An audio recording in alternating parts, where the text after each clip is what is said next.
Hey, this is Jam for Reference and Skill, and I'm bringing you a new section that Amulet and I were thinking about. And for now, we'll call it Cards for Thought, kind of like food for thought, but with cards.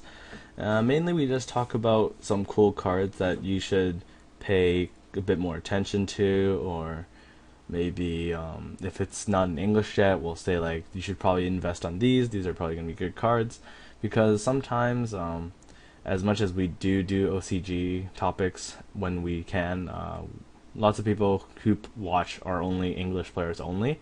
So maybe like they can pay more attention to something like that, and then it makes it all a lot better. So this is just gonna be a quick series. It's gonna be like three, maybe 2, 3 minutes long. There's gonna be three a week. It will be on Monday, Wednesday, and Friday. So each one of those days and each other week there'll be a new person doing it, which will be either Amulet or I. So yeah, we're just gonna talk about a couple of cards real quick each time, because as much as we would like to get together and like review a giant card set, we just don't have the time for this. So again, also we don't. Yeah, Amulet lives in Toronto and I don't, so it's going to be kind of difficult for us to like balance our schedules to do something like that together. So instead, we're going to do something like this because I would like to get more input and like to know what you guys think, and I'd like to tell you guys what I think about cards and whatnot. So yeah, before I start, if any of you guys have a better idea for the title of this series, feel free to comment down below because we're actually looking for a new title for the series. So if you have any suggestions, feel free to leave it in the description, or no, leave it in the comments, right?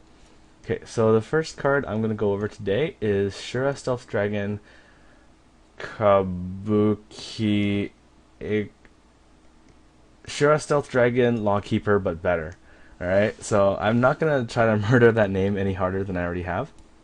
So this is a Nubatama card, and Nubatama, way back when in set 1, was a clan that relied on destroying your opponent's hand, which is very strange for a Vanguard thing. So then they stopped making Nubatama cards until now, where they found a way that it would keep the similar flavor, but at the same time would be able to make it a bit more fair. So Shura Stealth Dragon Lawkeeper, but better, is an 11k base. So this 11k means a lot. Dragonic Lawkeeper had a similar ability, but it wasn't as good. But this one has 11k base, which is interesting. His ability is Counterblast 1. When this unit attacks the Vanguard, you may pay the cost. If you do, bind all of your opponent's rear guards face up. If the number of cards in your opponent's bind zone is 3 or more, this unit gains plus 10,000 power until the end of that battle. And at the end of that turn, your opponent puts all those cards that were bound with this effect into his or her hand. It has an activatable ability. It's Counterblast 1 plus 2k. Yeah, this Counterblast 1 plus 2k thing is kind of weird. A lot of Vanguards have that now, just cause, I don't know, maybe they want more effects on their Vanguards. So I'm going to make a quick comparison to Dragonic Lawkeeper. Now, Dragonic Lawkeeper does not gain the 10k, nor is it 11k base. However, if you do bind 5 units, they can only return 4. So you get a +1 in that sense. But the thing is, in this format, it's probably really hard to have a full field. Either you're playing against Eradicators, or your opponent is playing Link Joker and they'll lock your back row. So a lot of people have that kind of mentality to not play a full field all the time. So in a sense, it doesn't hurt the card too badly that it doesn't get to retire rearguards like Lawkeeper does. However, it does gain the additional 10,000 if 3 or more units were bound by this effect. So what that means is that by himself he attacks for 21. You can have him without a boost if you want to, which is maybe not a bad idea, because the way Nubatama works is that your boosters are actually quite important, because the two primary boosters, I'm going to assume, will be Stealth Dragon Dreadmaster and the Stealth Beast the Stealth Beast starter, which takes cards out of the bind zone and puts them into the drop zone. Essentially, it's a 2-card combo to just make them discard cards from the hand. Now, of course, this card would be like infinitely better than Lawkeeper, except for a small fact, because Garmor Liberator is a card. So the problem with this effect is that you bind all the cards back into their hand. So Garmor Liberator can just be, just ride it on top of their Alfred or something, and then they get a full field for free.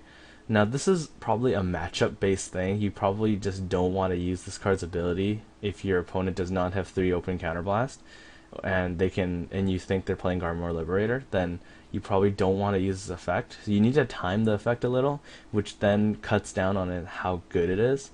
And at the same time, something like if you return Blaster Dark Spirit, Blaster Dark Revengers, or like Blaster Blade Spirits or Blaster Blades. Actually, not Blaster Blade Spirit, just Blaster Blades and stuff like that. It could be a problem because it gets put back in the hand and you can play it again and activate the abilities. So it has ups and downs. Overall, this card is very good in my opinion. I'm not using too many. I think I'm using 2 in my build. So, yeah. So that's gonna be that's gonna be it for the first episode. Hope you guys like this, and if you do or do not, please put it down below because we'd like to hear your input on this. Because yeah, I'm starting to learn to use that technology thing where we can use a computer to do things, because I haven't done that in like forever, and trust me, I'm pretty bad with a computer. So yeah, hopefully with this we can kind of interact a bit more with the community and talk about more cards. Maybe if you guys want us to talk about a card, put it down below, and then we can take ideas from that too. Because right now we're just taking random cards that we think we should talk about, and then we're talking about them. So yeah, this is going to be the first episode of the series. This will be Card for Thought episode 1. It will be 3 times a week, and I'll see you guys.